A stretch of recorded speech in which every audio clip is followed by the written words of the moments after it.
Thank you for joining me for another Quick Hits conversation. I'm Dr. Robyn. With me today, I have Stuart Wiggins. He's with Induna Advisors, where he offers fractional chief operating officer services and brings resources together to help scale your business.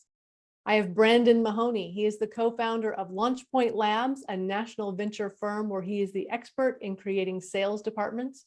He is known as Dr. Startup. And I have Rick Alcantara. He does public relations, digital marketing, and crisis communications at Rick Alcantara Consulting.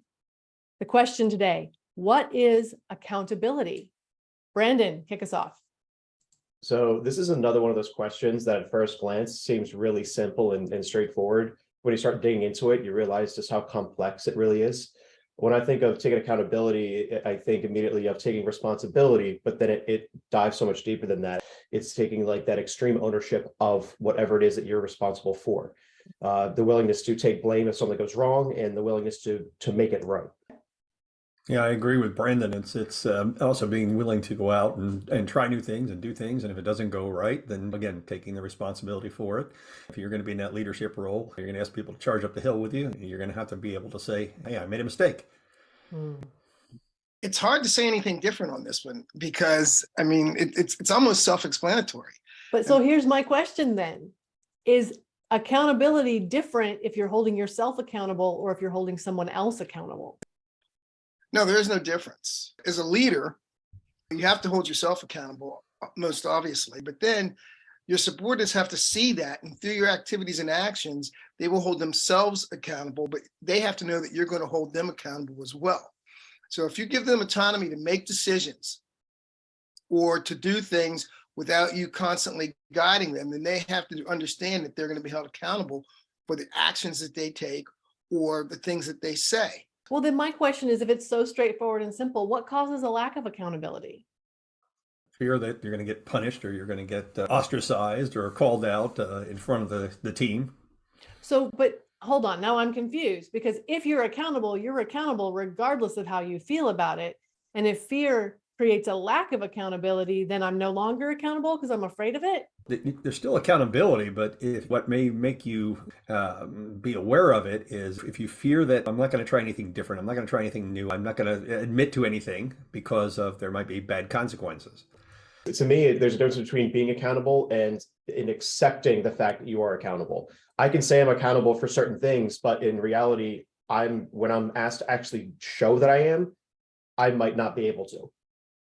I would agree. And that's, to me, is the difference between, there are always people that say, I want to get promoted, I want this job, I want to do this, and I want to do that. But when it comes down to it, are they ready to accept the accountability that goes with that? It's not just accountability for what goes right and wrong, but it goes for the accountability of the people that are on your team. So it's one thing to say it, but it's another thing to actually step up and take responsibility. You hear a lot of life coaches say, I'm an accountability partner. What does that mean then? I think it's somebody who's going to basically say, hey, you've committed to doing this and I'm going to hold you to it. And I'm going to kind of guide you to make sure that you fulfill your promise or your pledge. An accountability partner just sounds like marketing crap.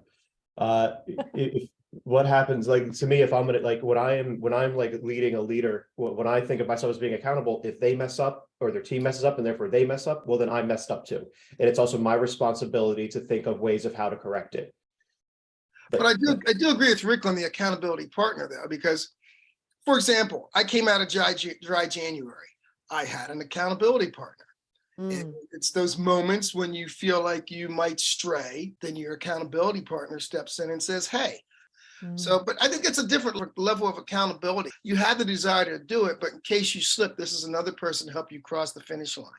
If that partner is really vested in the outcome for you and working with you, that they're going to kind of guide you through it. I worked with a sales coach years ago, and when I first started a business, I made a lot of mistakes on the sales front. I really did.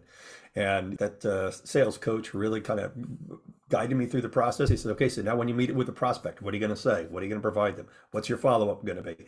I always like to say that people want to know what success looks like. And I think that's a part of the accountability process. For each person, for each organization, for each role, accountability is different. But at the end of the day, it's responsibility.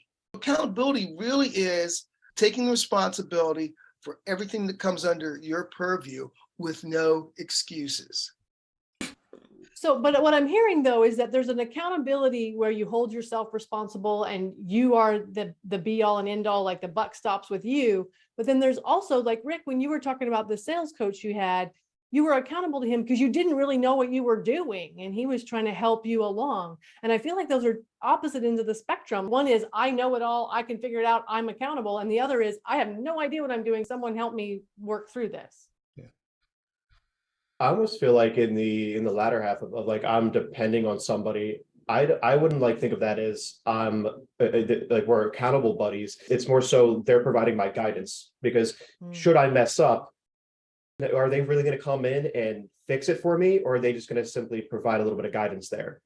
Like nothing happens to them should I fail. It impacts me, it doesn't impact them. So I don't know how much I like the idea of saying, oh, I have an accountability partner, more so I just have somebody who I'm leaning on. Well, I mean, but you do, hold on, I can talk.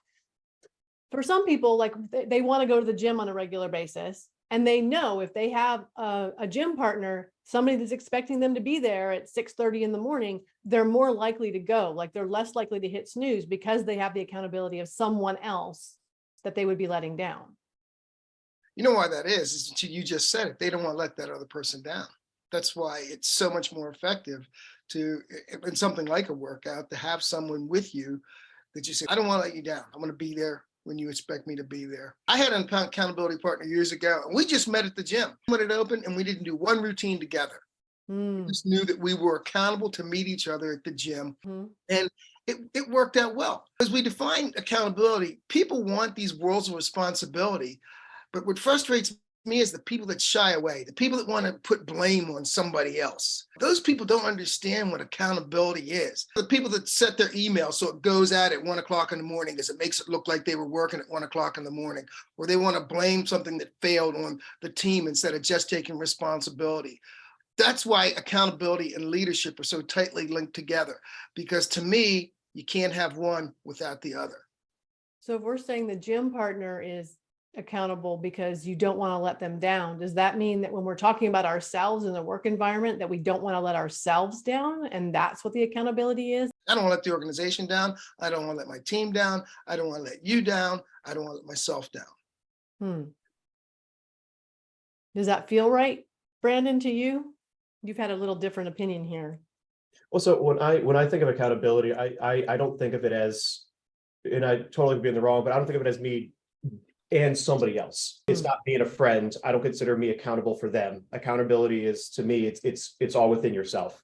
So like I can be accountable for my team because it's my team. I can be accountable for my child because that's my child, but I don't feel accountable for my friend. And that's not like as a gym partner. If they don't show up, that doesn't affect me showing up. That's their accountability versus my accountability on my own. In terms of, do I want to let myself down, that being a part of it? Absolutely. I think that's a part of it, but it's also in a leadership perspective, I agreed to certain goals within that organization. And my being accountable and responsible for that is I'm going to make it happen. And if I fail, I'm going to fix it to get us back on the right path. And that to me is where I fall when it comes to accountability. I have a different perspective, Robyn. I've served on 3 association boards, and I view it as I'm accountable to about 15 or 20 different constituencies. I'm accountable to my members. I'm accountable to prospective members. I'm accountable to student members. When I worked with one of the trade associations, they have student chapters. I was responsible to the student chapter leaders, as well as the student chapter advisors, as well as our national association, job seekers who are looking for PR jobs in the market. So I had a lot of folks that I was accountable to. So every day I was like, what can I do to make this association? What can I do to make it more efficient? There's a lot of responsibility. So you've got to make sure that you're fulfilling all of those responsibilities so that the machine just keeps moving forward. There's an old phrase that I think fits into this that can describe it. And it's called be, know, and do. And that's how you can use that to talk about accountability and talk about leadership. If you just use that as your guiding principle, then it can't shift you too far from the accountability that you're supposed to have to whoever, to include yourself. Well, this conversation started out being really hard, like, maybe we don't have anything to talk about. And now here we are many minutes later, and we're at the end. So thank you so much. I appreciate it. And I look forward to speaking to each of you again very soon.